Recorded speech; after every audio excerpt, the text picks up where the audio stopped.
अब बात करते हैं डबल पिच रूफ ट्रस के बारे में, स्टील के क्वेश्चन है।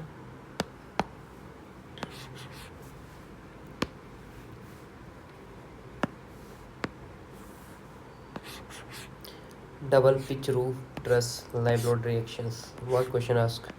क्वेश्चन क्या पूछ रहा है कि find maximum live load reaction at support. Given span दे रखा है 20 मीटर दे रखा है, राइजर जो दे रखा है 2.5 मीटर दे रखा है, और स्पेसिंग जो दे रखी है वो 8 मीटर दे रखी है। तो रिक्वायर्ड आउटपुट पूछना है रिएक्शन एट सपोर्ट्स इन किलोन्यूटन्स। तो कौन सा कंसेप्ट यूज हो रहा है यहाँ, total live load into plan area. Reactions intermediate truss के लिए total live load divide by 2, और रिएक्शन एंड ट्रस की बात करें तो ये total live load divide by 4। तो कैलकुलेशन करते हैं step by step.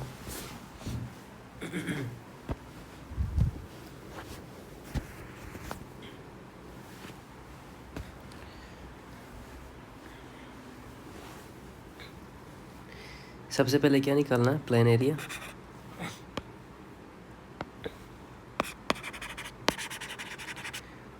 Plan area में क्या होगा, स्पैन इंटू स्पेसिंग, तो ये हो जाएगा 20 into 8 is equals to 160 meter square.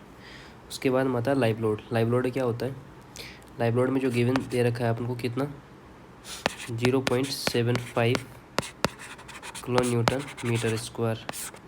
ठीक है,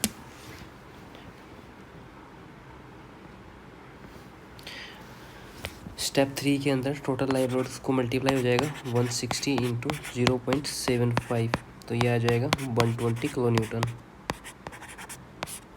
अब निकालना रिएक्शन रेट सपोर्ट। तो रिएक्शन रेट सपोर्ट कैसे निकालते हैं, डिवाइड बाई 2 कर देते हैं। तो total live load divide by 2, 120 divide by 2 is equals to 60 kilo Newton.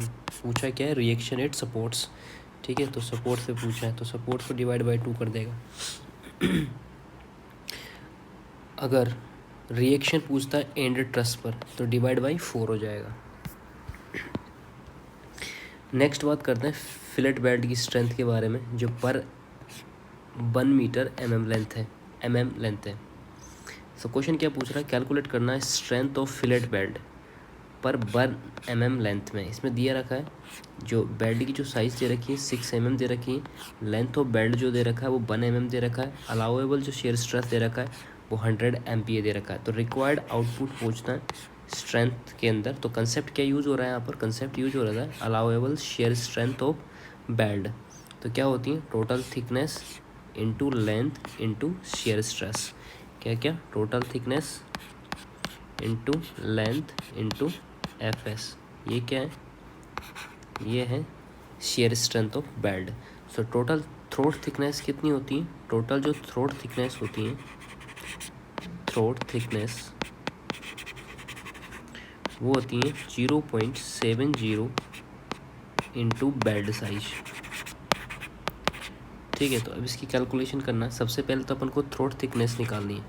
Throat thickness कैसे निकालनी है, 0.707 इंटू 6 को मल्टीप्लाई करने के बाद आ जाएगा 4242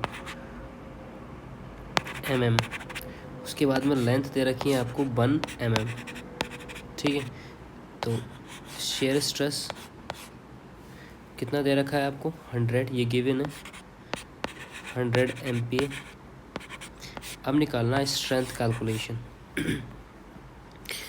तो ये हो जाएगा 4.242 इंटू 1 इंटू 100, और इसको डिवाइड कर देंगे 1000 से, तो ये आ जाएगा 0.424 इन किलो न्यूटन। ठीक है, इसको न्यूटन में बदलेंगे। अगर आप इसे डिवाइड नहीं करोगे तो 424 न्यूटन हो जाएगा। तो इसका करेक्ट आंसर क्या हो जाएगा, strength of fillet belt 424 Newton. Next बात करते हैं Indian standard heavy beam 250 section buckling class Indian standard 800 2007 के अकॉर्डिंग। सो क्वेश्चन क्या पूछ रहा है, इसमें पूछ रहा है कि आपको फाइंड करना बकलिंग क्लास ऑफ सेक्शन की। कंडीशन उसने दे रखी है कि जो बकलिंग हो रही है वो हो रही है अबाउट बाई एक्सिस। ठीक है, तो सेक्शन क्या दे रखा है, ISHAB 250, डेप्थ जो रखी है 250 mm, फ्लेंज बिड्थ जो दे रखा है वो 250 mm दे रखा है, बेब जो थिकनेस दे रखी है वो दे रखी है 8.8 mm, एंड जो फ्लेंज थिकनेस दे रखी है वो दे रखी है 9.7 mm। तो अब इनमें से रिक्वायर्ड आउटपुट किसके लिए, बकलिंग क्लास के लिए ABCD। तो कंसेप्ट यूज़ करते हैं क्या, Indian standard heavy beam section के लिए ये हाई वेट पर मीटर होता है, यूज्ड होता है फॉर हाई लोडिंग के लिए, normally used as a column होता है। और जो रोल्ड आई सेक्शन होता है ज्योमेट्री, उसमें जो H होता है वो डेप्थ ऑफ बीम होती है, BF जो होता है वो विड्थ ऑफ फ्लेंज होता है, TF जो होता है वो थिकनेस ऑफ फ्लेंज है, और TW होता है वो थिकनेस ऑफ बेब है। ठीक है, so buckling class reference as per this table number 10 में चेक करते हैं। तो आइडेंटिफिकेशंस देखते हैं, तो सेक्शन क्या है, rolled I section ISHB। Axis consider किया है इसमें बाई एक्सिस, जो कि ये बाई एक्सिस कंसिडर किया है। ठीक है, तो फाइनल जो बकलिंग आंसर आ जाएगा इसका C आ जाएगा। ठीक है, तो ये C क्लास से।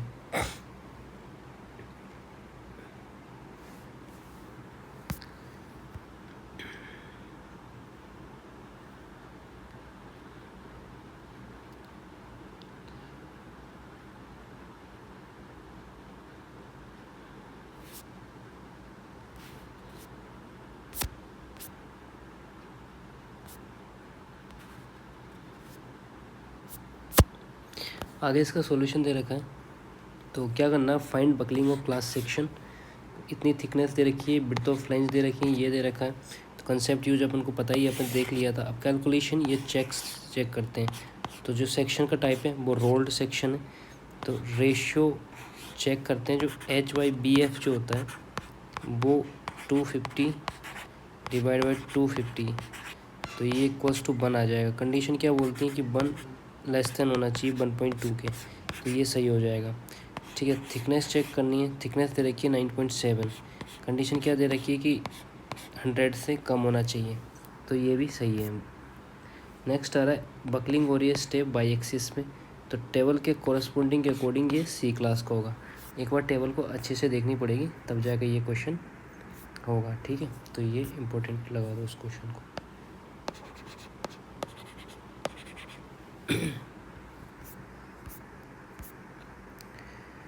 नेक्स्ट बात करते हैं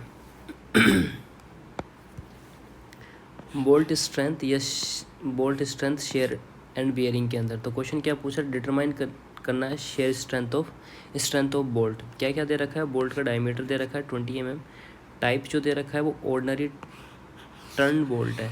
ठीक है, जो प्लेट्स दे रखी है 2 प्लेट्स दे रखी है, ईच 10 mm थिकनेस।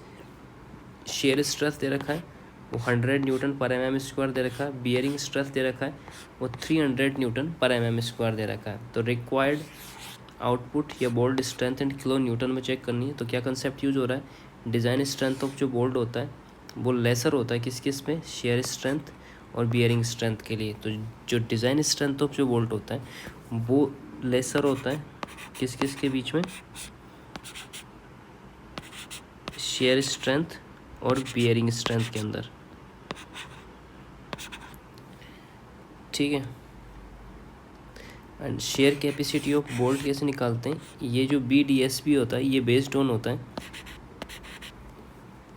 ये जो BDSB होता है ये बेस्ड होता है किस पे, BNSB पर, और ये होता है F into NN of ANB plus NS of ASB। तो जो BNSB है ये क्या है, ये नॉमिनल शेयर कैपेसिटी है। जो FU या F है ये अल्टीमेट टेंसाइल स्ट्रेंथ है। N है जो है number of shear planes with threads, और जो NS है वो number of planes without threads है। जो ASB है ये सैंक एरिया है, और जो ANB है वो नेट एरिया 8 थ्रेड है। तो ये कैसे निकालते हैं, ये निकालते d माइनस 0.9382 पी का स्क्वायर से, ठीक है। और जो ग्रॉस एरिया होता है वो होता है इसका 0.78 से लेके 0.80 तक। यहाँ पर जो पार्शियल सेफ्टी फैक्टर यूज़ होता है वो 1.2 होता है। तो बियरिंग कैपेसिटी ऑफ बोल्ट जो होती हैं वो डिपेंड किस पे होती हैं, वो होती है BNPV पर। वो जो होता है 2.5 KB into DT into FU, ठीक है। जो BNPV जो होता है नॉमिनल बियरिंग स्ट्रेंथ होती है। क्या होती है? Nominal bearing strength. और नॉमिनल शेयर कैपेसिटी। ये जो KB होता है वो smallest of the given factor होता है। और E जो P होता है वो एंड पिच डिस्टेंस होती है।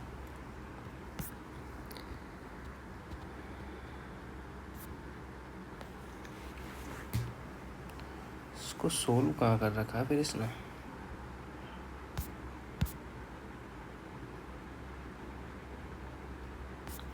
हाँ, अभी तो कंसेप्ट चल रहा है इसका।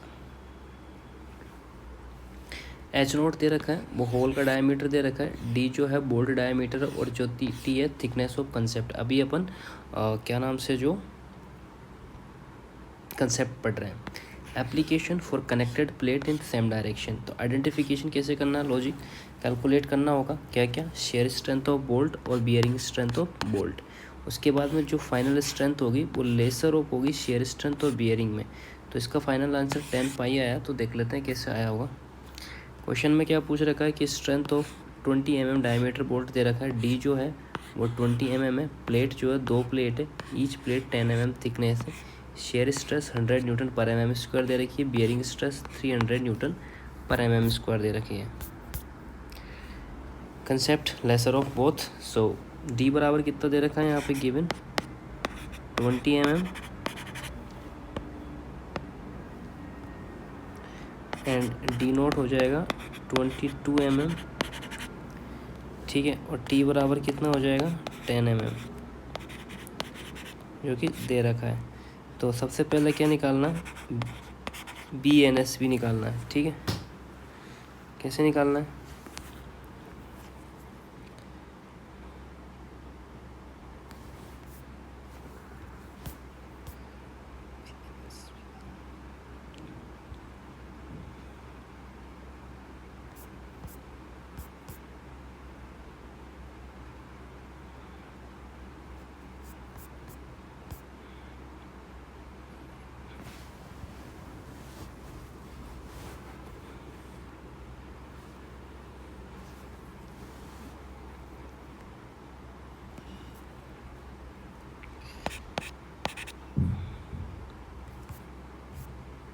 ये क्या हो गया?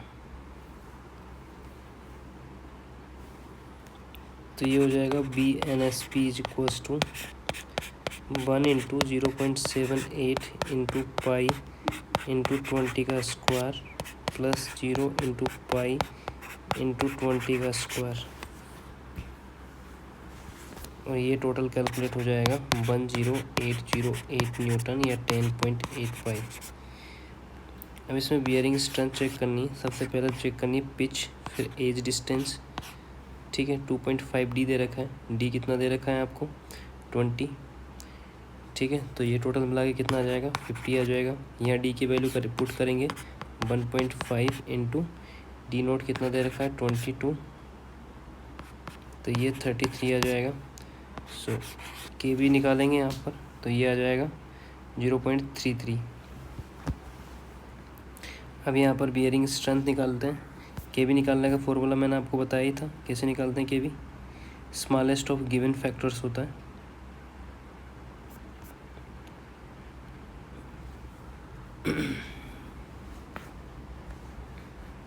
तो अब वैल्यू पुट करते हैं इसके अंदर 2.5 इंटू 0.33 इंटू 20 इंटू 10 इंटू 300। ये आ जाएगा 49500 न्यूटन और 49.5 किलो न्यूटन।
एक सेकेंड।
नेक्स्ट क्वेश्चन में क्या पूछ रहा है, प्रोप्ड कैंटिलीवर, ये प्लास्टिक एनालिसिस का क्वेश्चन है जो कि कोलैप्स लोड का है। इसमें पूछ रहा है कि व्हाट क्वेश्चन आस्क, ठीक है। तो क्या पूछ रहा है, अल्टीमेट कोलैप्स लोड क्या दे रखा है, बी में वो प्रोप्ड कैंटिलीवर है जिसकी लेंथ एल है और लोड लग रहा है P8 मिड स्पान और प्लास्टिक मूवमेंट जो है MP है।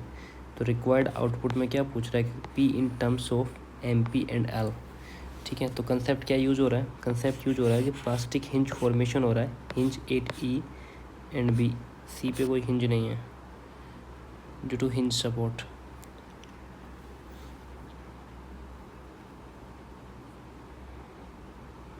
इस क्वेश्चन का डायग्राम नहीं है, डायग्राम बनाना पड़ेगा इसका।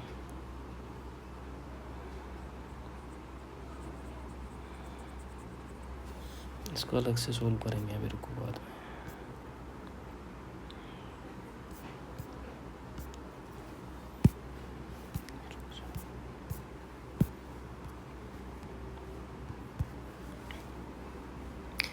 फाइंड करना maximum number of bolt in single rows के अंदर। क्वेश्चन क्या पूछ रहा है, maximum number of 20 mm bolts in a single row. क्या क्या दे रखा है, प्लेट की जो विड्थ दे रखी है 140 mm और बोल्ट का डायमीटर दे रखा है 20 mm। तो maximum number of bolt check करना है। सो होल डायमीटर रिलेशन चेक करते हैं, 16 से लेके 24 mm होता है तो होल D+2 mm होता है, ठीक है। सो इसकी जो मिनिमम पिच होती है वो कितनी होती है, 2.5D होती है और मिनिमम एज डिस्टेंस कितनी होती है, 1.5D नॉट होती है। तो अरेंजमेंट कंडीशन क्या होनी चाहिए कि टोटल रिक्वायर्ड लेंथ है वो लेस देन इक्वल होनी चाहिए प्लेट विड्थ के। तो सबसे पहले क्या निकालेंगे हम, होल डायमीटर। होल डायमीटर कैसे निकालेंगे, कितना दे रखा है, 20 दे रखा है तो 20 + 2 हो जाएगा, क्योंकि कंडीशन क्या लग रही है, कंडीशन लग रही है इसके अंदर कि अगर 16 से लेके 24 के बीच में तो कंडीशन लगेगी D+2 किसके लिए, D नोट के लिए, होल डायमीटर के लिए। अब बात कर रहा है मिनिमम पिच के बारे में। तो मिनिमम पिच क्या हो जाएगी, इसमें दे रखा है मिनिमम पिच प्रोविज़न के अंदर 2.5 इंटू D, तो ये हो जाएगा 2.5 इंटू 20 50 mm। उसके बाद एज डिस्टेंस निकालना, एज डिस्टेंस के लिए प्रोविज़न दे रखा है 1.5D नोट होता है, ठीक है ना। तो D नोट अलग चीज़ है, तो ये हो जाएगा 1.5 इंटू 22, तो ये हो जाएगा 30 mm। अब टेबल नंबर 1 से नंबर ऑफ बोल्ट कितने हो जाएंगे, 2। टोटल लेंथ कितनी है,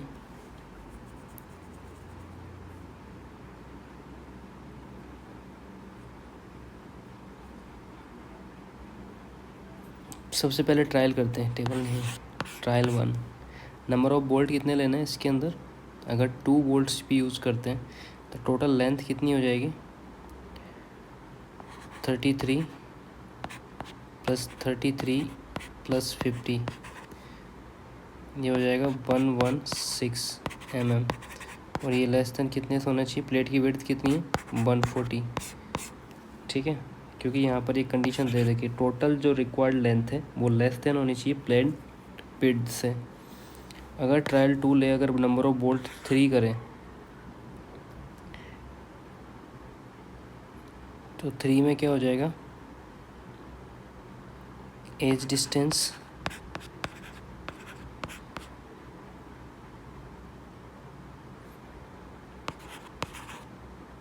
प्लस मिनिमम पिच कितनी हो जाएगी, तो ये हो जाएगा 166 mm ग्रेटर देन 140, जो कि अनसेफ रहेगा। तो मैक्सिमम बोल्ट जो सेटिस्फाई कंडीशन आ रही है वो 2 आ रही है, तो इसका आंसर 2 हो जाएगा।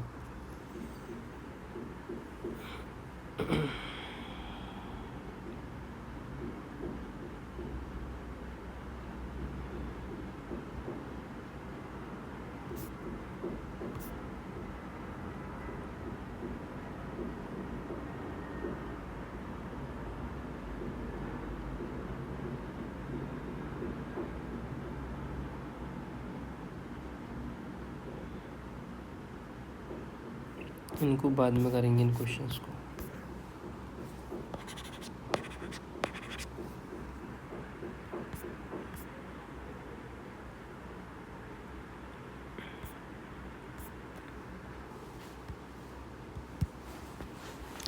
अब बात करते हैं बकलिंग लोड ऑफ कॉलम के बारे में। जो इफेक्टिव लेंथ कितनी थी, इफेक्टिव लेंथ IS 800 2007 के अकॉर्डिंग क्वेश्चन क्या पूछ रहा है, क्या करना, find buckling load of column. इसका फॉर्मूला सिंपल होता है, कॉलम जो है पिन है बोथ एंड पर, और जो बकलिंग लोड लग रहा है वो 200 किलो न्यूटन लग रहा है। जो एडिशनल कंडीशन वो क्या दे रही है, restraint against lateral movement and rotation at mid height, restraint against lateral movement and rotation at mid height.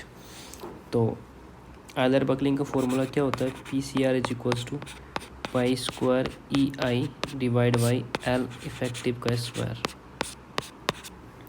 EI जो है वो फ्लेक्चरल रेजिडिटी है, LE है जो इफेक्टिव लेंथ है। ठीक है, तो यहाँ पर जो पिंड है इफेक्टिव लेंथ, पिंड है तो ये दोनों साइड ही L इफेक्टिव L हो जाएगा। रेस्ट्रेंट एट वन एंड, तो L इफेक्टिव कितना हो जाएगा 0.8 L। ठीक है, अदर केस उसके अकॉर्डिंग देख लेंगे। तो ओरिजिनल कंडीशन में जो L इफेक्टिव लेंथ कितनी हो जाएगी L, तो P1 बराबर क्या हो जाएगा pi square EI divide by L square.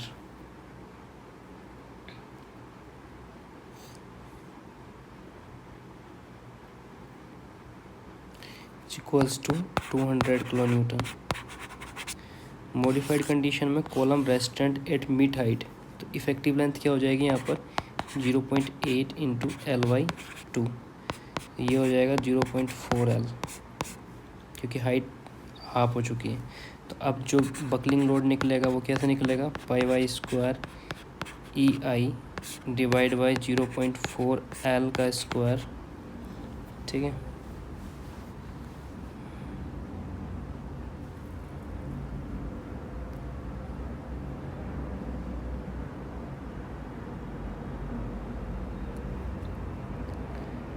तो ये हो जाएगा 1/0.16 into pi square EI divide by L square.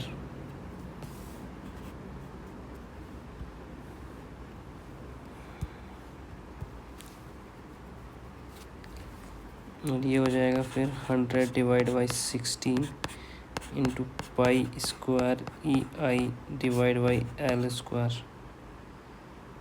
ठीक है, तो ये किसके बराबर हो जाएगा, P1 के बराबर। तो 100 डिवाइड बाई 16 इंटू 200, और जो इसका फाइनल आंसर आ जाएगा वो आ जाएगा इसको काटने के बाद में 1250।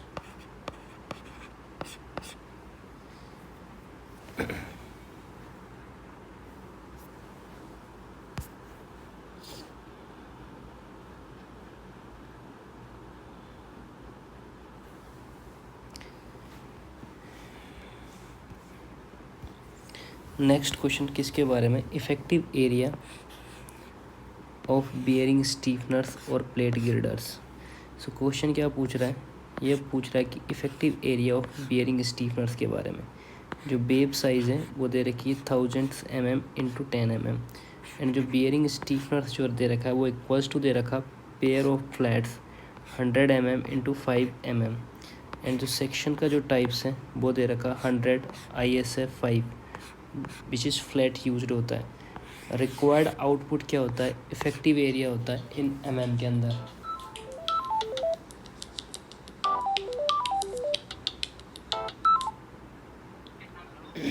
हेलो, बाबा है ही नहीं यार, बाहर गया है पता नहीं कहीं।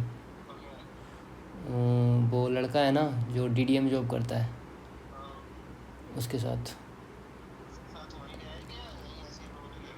नहीं पता नहीं, बाहर गया था उसके साथ, मैंने उसके साथ बाहर जाते देखा था, मैंने पूछा नहीं कहाँ गया है। ठीक।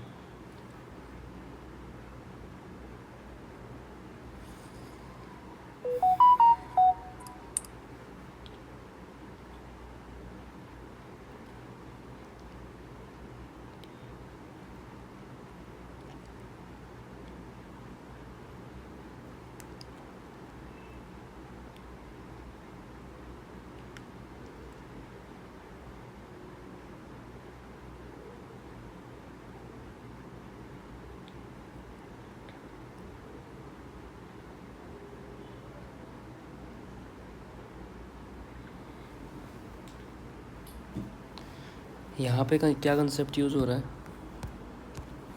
कंसेप्ट यूज़ हो रहा है इस जगह पर कि bearing stiffeners design act as an imaginary columns, both end fixed है, तो इफेक्टिव लेंथ क्या हो जाएगी 0.7 L, क्योंकि दोनों एंड फिक्स्ड है।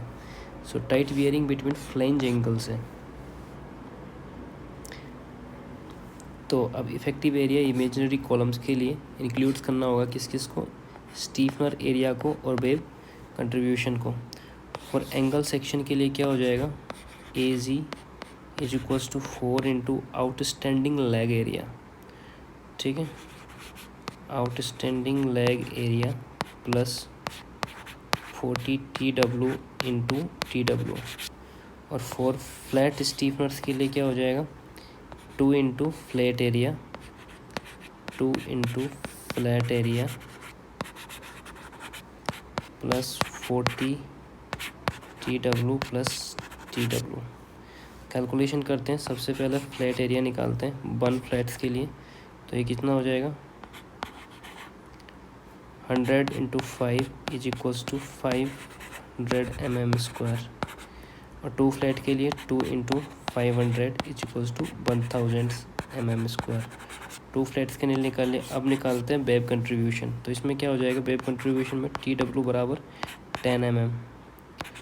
ठीक है, और जो वेव एरिया है वो कैसे निकलेगा, वेव एरिया निकलेगा 40 TW इंटू TW।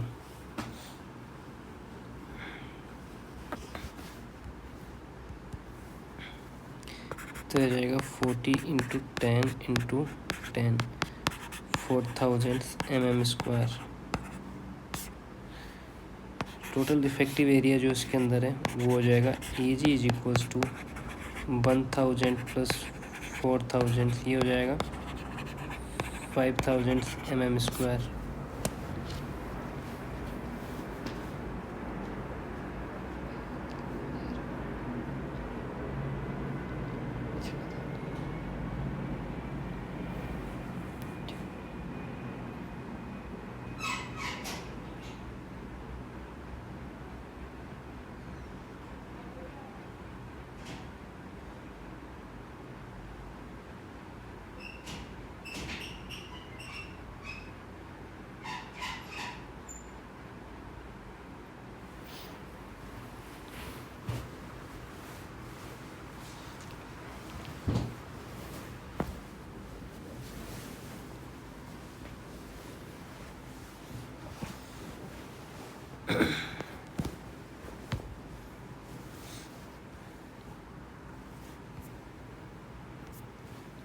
तो कितना हो जाएगा इसका टोटल AC,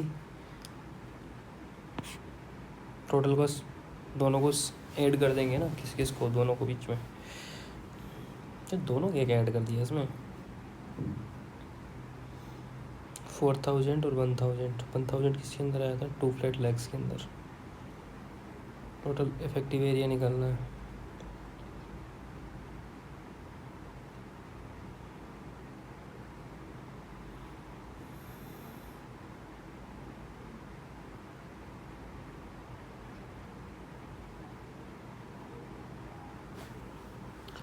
तगड़े तगड़े क्वेश्चन आ रहे हैं भाई, ऐसे एसएससी में तो नहीं पूछ सकते।